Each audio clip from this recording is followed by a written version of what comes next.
Once upon a time, in a vibrant and bustling village, there lived a couple named Hauwa and Ogungbemi.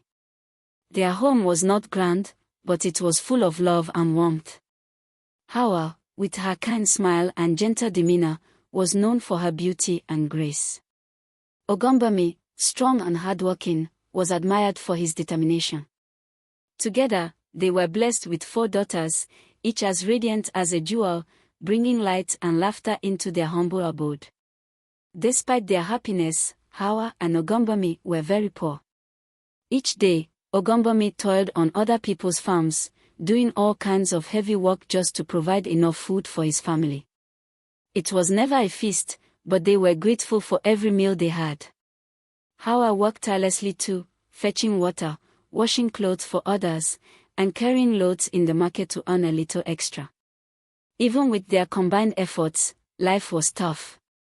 Their daughters were growing and needed things like books and pencils for school, but Hauwa and Ogungbemi often struggled to afford them. Sometimes, the girls would return home early from school because they couldn't pay the fees. This broke their parents' hearts, but Hauwa and Ogungbemi always comforted their daughters, playing with them and filling their home with love and laughter despite the hardships. Every night, under the sparkling stars, Hauwa and Ogungbemi would sit outside their modest house, holding hands and dreaming of a brighter future for their daughters. They had hope, a small yet powerful beacon in their lives. One sunny morning, Ogungbemi, burdened by the weight of his family's struggles, decided to visit an old friend in a neighboring village. He walked for miles under the vast blue sky, his mind filled with thoughts of his daughters and his beloved Hauwa. When he reached his friend's house, he was welcomed with a warm smile. Ogungbemi shared his troubles, asking, "Can you help me with some money?"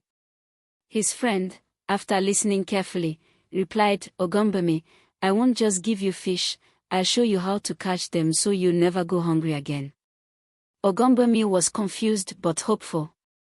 His friend took him deep into the forest to meet an old herbalist, a man of mysterious knowledge. The herbalist's hut was eerie, covered in strange symbols and surrounded by unusual plants. The air inside was thick with the scent of herbs. The herbalist listened to Ogungbemi's plight and then said, "I can make you very wealthy, but there is a price." Ogungbemi, desperate to change his family's fortune, asked, "What must I do?" The herbalist's eyes glinted as he replied, "You must use your daughters in a ritual. They won't die, but they will suffer." Ogungbemi recoiled in horror. "No. I want to make my daughters' lives better, not harm them. I'd rather remain poor than do this to my children." The herbalist's expression darkened. "Now that you've heard my offer, you cannot walk away easily. If you refuse, you will not make it home alive." Terrified and feeling trapped, Ogungbemi reluctantly agreed.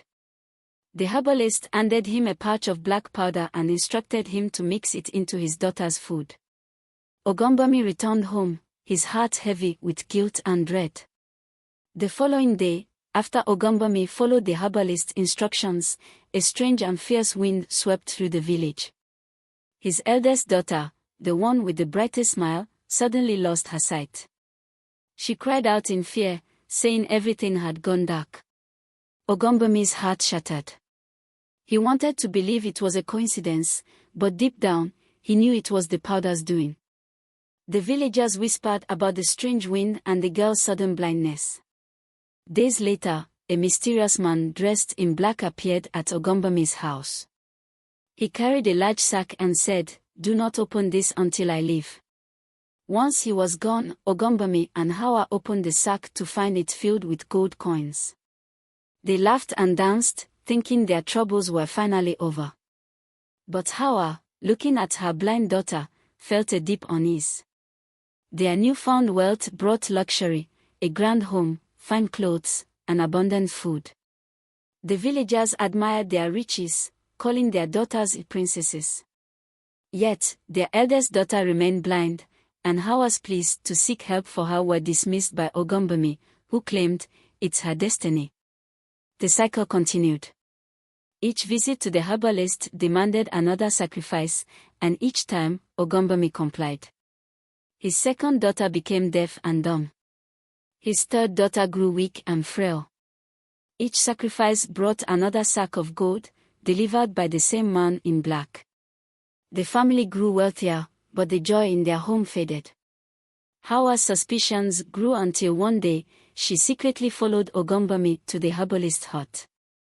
Hiding, she overheard their conversation and learned the truth about the sacrifices. Devastated, Hauwa confronted Ogungbemi, who confessed everything.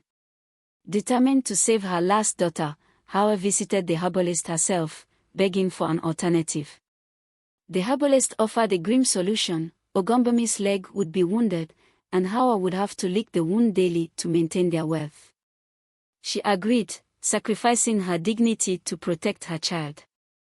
Though their wealth remained, Hauwa grew sick, and her health deteriorated. The villagers noticed her decline and the strange odor that followed her. Concerned, they intervened, demanding answers. Under pressure, Ogungbemi confessed to his dark deeds. As the truth emerged, a miraculous reversal occurred, the daughter's afflictions disappeared, and they were restored to health. But the villagers were furious. Ogungbemi, overcome with guilt and madness, fled into the forest, never to be seen again. Hauwa was banished from the village, left to wander alone with her sorrow. The villagers took in the daughters, raising them with love and care. They grew up surrounded by kindness, while the tale of Hauwa and Ogungbemi became a cautionary story, a reminder that true happiness comes not from wealth but from love, honesty, and integrity.